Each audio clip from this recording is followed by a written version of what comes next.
that was quite the reveal at the end of this episode of UQ Holder.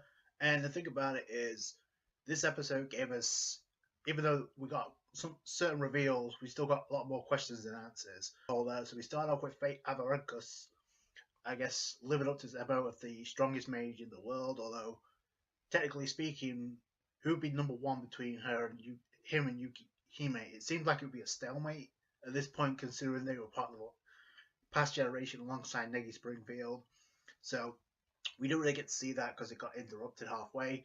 So we start off, I guess, with Tota obviously finding out his friends are alongside Fate Avarenkos, who's behind them, and he kind of uses them as a hostage situation. The thing about it is we got introduced to more of his personality than anything else. We knew he was a beast because we saw that in the previous episode, the way he manhandled all the UQ holders. It's kind of that similar here, although this time plans went according to plan. Although I pointed out in my previous review, because they pointed out the plan, I knew it was going to go wrong, just because when you point something out, you have to play with some people's expectations, so you knew things were going to play horribly wrong, and they did. So obviously Fate starts by threatening his friends, okay, Tota, come with me, or your friends, you can't really turn me down, because if you do, I'm going to turn your friends into stone, probably. Like, screw that, comes in with the attack with the sword, actually cuts, he blocks the attack, in comes Carney from the other side, he blocks both of them, but then he comes, she dodged, and then she kicked Tota's friends out of the way, so that was quick thinking on the part of Kari. Kari was one, so we need to bail, because Iku can't unleash he can't access the satellite to like immobilize Fate, because technically speaking, Iku's been penetrated or stabbed by, I guess, a maid, another subordinate of Fate named Tsukiyomi, so that was kind of cool. We got introduced to obviously some other subordinates. We got Gubei, I believe, and we also got the return of Azra. So this is setting up some one-on-one fights down the road, I think. Screw it. Yeah, Kuramaru throw Kiri. He obviously go back to the safe point where she died previously, before she died, obviously. And obviously before then, she got turned to stone because she miscalculated. Says, "Oh, that's your ace in the hole, is it?" So I just immobilized her. So Kiri was out of the commission, so that's where the plan went horribly wrong. Karen was like, "Okay, we need to bail." So plan didn't work, and this is where Fate kind of like taunts Tota into fighting him, because it's like, "Oh, I can't unleash my mage powers anymore because I have a time limit." If that's the case, that's one serious drawback. So I thought, okay, he's BSing Tota to draw him in, and Karen's like, "Don't go in for it," and Tota's quick enough to think, okay, he's not such a bad guy, I'm going to fight him one-on-one. Turns out, had he not have done that, they wouldn't have been able to follow through with the plan, so I guess it worked in a way. One-on-one fight. Obviously, we got one-on-one situations. Azra versus Kuramaru. Can't wait to see that rematch, because that should be good. Also, going to find out they made I guess Tsukuyomi is the Shinmei Ryu style, so has a connection, I guess, with Kuramaru. Also, could have find out. And here's the thing too: is like Tota uses, I guess, the whole terrorist to like panic everybody so they can get the hell out of Dodge so they can actually fight. Because that was a problem at the beginning. They couldn't go all out with everybody standing in the way, with innocent bystanders. So that was quick thinking for Tota. But that Tota comes in with the swords. He's not doing anything. He's not able to unleash any mage powers, but he still can't land a hit. He lands one scratch. And he's doing this by actually changing the weight of Kurabo, the sword. Okay, so he's changing the weight, and he's actually coming. He's changed it from 0 to 1,000, and then he increases it to 500,000. That's where he catches Toto off guard. I guess Fate off guard. He prevents him from casting another spell. So then he pulls a Gilgamesh from Fate's Day Night. He unleashes 1,000 blades, and Toto's actually trying to. He actually does well deflecting them, so I give him credit for that. So that was kind of cool.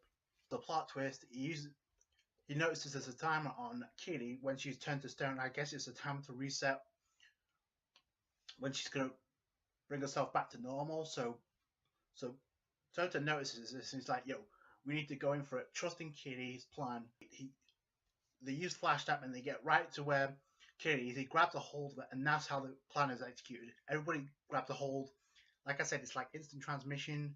So they follow through the plan underground to where we found Kurobo and Jinbei, which, by the way, where the hell was Jinbei in this episode? So could have needed his help on this one. Into talking mode, and we don't really get to see what happened to his subordinates, which they look like pretty impressive characters. So I hope they're not one and done. I don't think they will be, especially with what happens next. So we go underground. Kitty, where she was when she activated her save point outside the, I guess, the UQ holder organization. You have Karin, Koromaru, EQ, and now Tota underground with Fate, and waiting for them is Yukihime because that was her plan. So I was wondering where she turned up and why Jinbei wasn't there. I guess he's above ground, so I guess we'll find out that next week. Turns out there may not even be a fight because right now Fate's like, if you let me go, I'll answer one of you. I'll answer a question of each of you. And Karin was the funniest question of all because he's like, oh, what are your feelings for like Negi Springfield? Or, who do you love more, Negi or Yukihime? So she's pulling off that obviously the jealous card. She obviously wants Yukihime for herself, so that's funny. So at the entire group, I thought Karin was going to be the more serious one, but she's more like the comic relief of the group, so I thought that was funny. Correct towards Tota. Fate's like, okay, Yukihime kind of lied to you about Negi dying. He's not dead, technically speaking, and Kuromaru asks her a question. So it'll take some time before this planet is able to work. So Tota doesn't have to go with you straight away. So Kuromaru figures that out. So that's quick thinking. Then we get, I guess, Tota asking one question. So you seem like a good guy. So did you kill my parents? And casually he just says yes. So, and then that's where I guess he goes armor and hockey because he unleashes the dragon fist again. He activates, I guess the spell activates, and then we see Negi, and come to find out he's not dead. So what's going on here? And it turns out Negi's still alive. That threw me off. Like, what the hell? So, and the last thing that Negi says before, don't believe him what he says. So what doesn't Tota need to believe him about? Was he lying about killing his parents, or was he lying about something else? We don't really know. So I guess that's Yukihime's job. It doesn't really seem like that more hostile, because he did point. There was a mention by Fate Avarankas. It's like, unless you change your mind, Yukihime about joining me. So he doesn't seem like he hates Yukihime at all. He actually wants her to join, kind of like Tota in a way. Praises Kuromaru as well, so I thought that was interesting too. We're definitely going to get some exhibition, I hope, because then we've got a numerous amount of episodes left. What is it, 12 episodes in the series? I hope we get an announcement for season 2. I really do. I'm really digging this season, but there's a lot to be explained when it comes to the next episode.